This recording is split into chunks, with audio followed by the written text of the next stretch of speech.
Vamos a conversar acerca del diseño inverso aplicado en el aula. Los objetivos incluyen conocer los principios del diseño inverso y sus aplicaciones dentro del aula.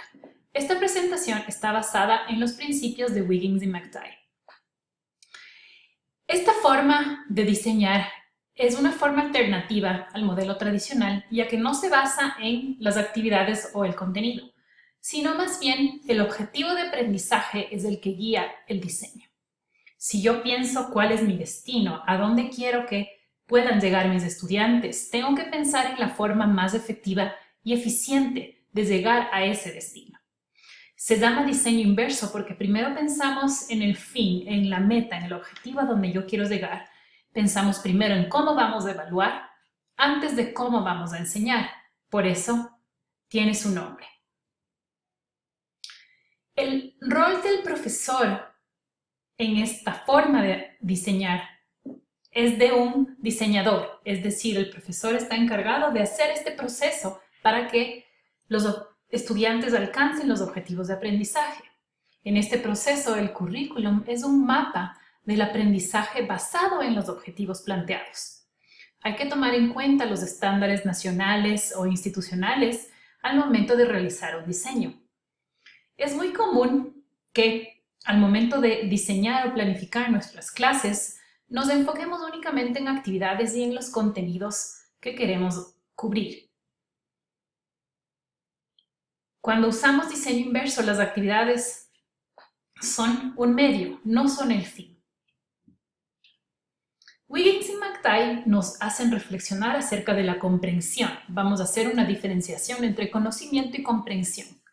El conocimiento incluye datos, hechos que vamos aprendiendo, que pueden ser verdaderos o falsos, mientras que la comprensión implica que vamos a entender el significado de esos datos, vamos a ser capaces de entender teorías, de hacer un análisis, de cuestionar y de poder discernir cuándo vamos a usar o no los conocimientos aprendidos.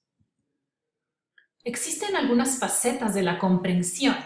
Cuando somos capaces de comprender, entonces vamos a poder explicar, vamos a poder interpretar, aplicar, tener un punto de vista, tener empatía, ser autorreflexivos, conocernos en términos de nuestro proceso de aprendizaje.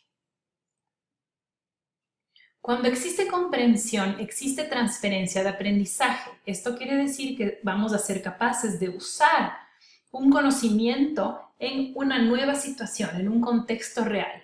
Ahí existe realmente transferencia.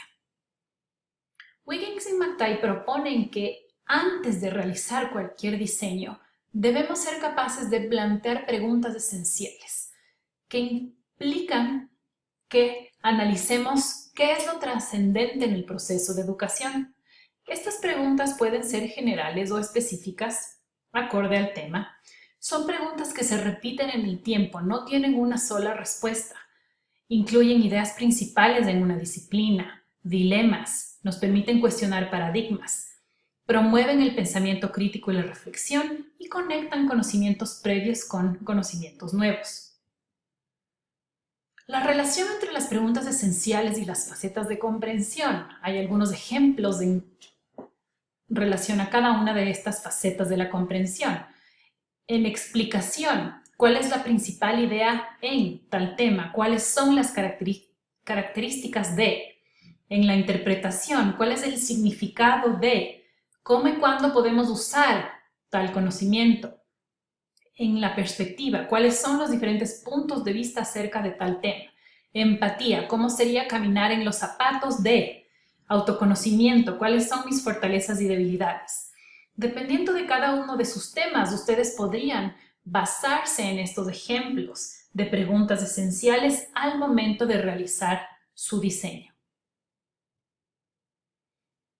En general, cuando ustedes plantean preguntas esenciales, deben considerar que sus lecciones deberían estar diseñadas alrededor de estas preguntas, las tareas también. Ustedes deberían usar un lenguaje acorde a su audiencia. Las preguntas pueden ser más de una, entonces deberían tener una secuencia lógica. Se recomienda que ustedes conversen con sus estudiantes acerca de estas preguntas constantemente. En resumen, el modelo del diseño inverso implica 3 facetas. Identificar los objetivos deseados, a dónde quiero llegar, qué es lo que mis estudiantes deberían conocer al final de esta unidad. Puede ser en términos de un conocimiento, una destreza, una actitud. ¿Qué evidencia considero como aceptable de que hubo este aprendizaje, de que se alcanzaron los objetivos? Esa es la evaluación. Y finalmente voy a planificar experiencias de aprendizaje, que son las actividades específicas. Los objetivos de aprendizaje, entonces, nos permiten identificar estos resultados esperados, tomando en cuenta estándares nacionales e institucionales acorde a cada caso. Bloom creó una clasificación del pensamiento humano. Esta clasificación se la puede o no utilizar en la creación de objetivos de aprendizaje. Si es que ustedes consideran que es una herramienta útil, la pueden usar. En el nivel inferior está el recordar datos, reconocer. Después vamos a ser capaces de entender, explicar, discutir. Vamos a ser después capaces de aplicar, practicar, usar en un contexto real para poder después analizar, distinguir, comparar. Finalmente, los dos últimos niveles implican el evaluar, el poder hacer una crítica, recomendar, hacer una valoración. Finalmente, el nivel más alto que propone Bloom es la creación, el poder crear algo nuevo. En nuestro contexto universitario, cuando nuestros estudiantes realizan trabajos de titulación, ellos están creando algo nuevo. Para poder llegar a ese nivel, deben haber pasado en algún momento por los niveles inferiores que propone Bloom. Entonces, el recordar, por lo general, implica información, datos, hechos que aprendemos de memoria. Después del poder entender esa información y hacer algún tipo de relación con un conocimiento previo, el aplicar, el ejecutar. Por otro lado, el analizar, entender las partes, su funcionamiento, el poder evaluar, ser críticos.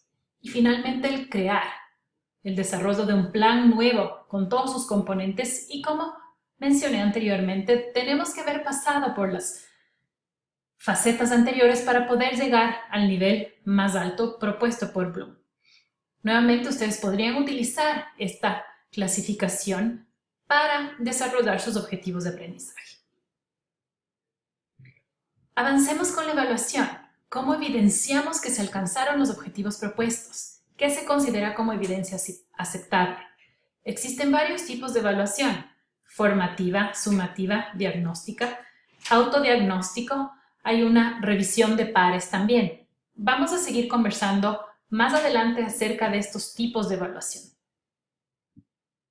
Finalmente, ustedes van a proponer actividades concretas que son estrategias a ser utilizadas para alcanzar objetivos de aprendizaje. He puesto una cita de Wiggins y McTighe que nos dice: "Teaching is a means to an end". Entonces, nuestra enseñanza es simplemente un medio para llegar a un objetivo, no es el fin. Las actividades en este caso, entonces, se convierten en un medio que nos van a permitir cumplir nuestros objetivos de aprendizaje. Las actividades deben ser significativas y relevantes para nuestros estudiantes. Deberíamos proponer actividades diversas también. Las recomendaciones cuando ustedes hagan un diseño es que los objetivos deberían incluir aprendizaje duradero. Como conversamos, debería ser transferible a un mundo real, a un contexto real. Los métodos de evaluación deberían considerar diferentes mecanismos a través de tareas significativas, y estas actividades, nuevamente, deberían promover el pensamiento crítico y la autorreflexión de nuestros estudiantes. Es muy importante considerar que nosotros, como profesores, tenemos que constantemente también evaluar nuestra práctica y ser muy reflexivos al respecto. Como conclusión, entonces, las preguntas esenciales guían el proceso del diseño. Nuestros objetivos se derivan de estas preguntas esenciales y la evaluación, por ende, va a ser auténtica, es decir, está alineada a los objetivos de aprendizaje y tiene que ver con un contexto real. Las actividades, nuevamente, entonces, van acorde a los objetivos y la evaluación, y tenemos una alineación en nuestro diseño.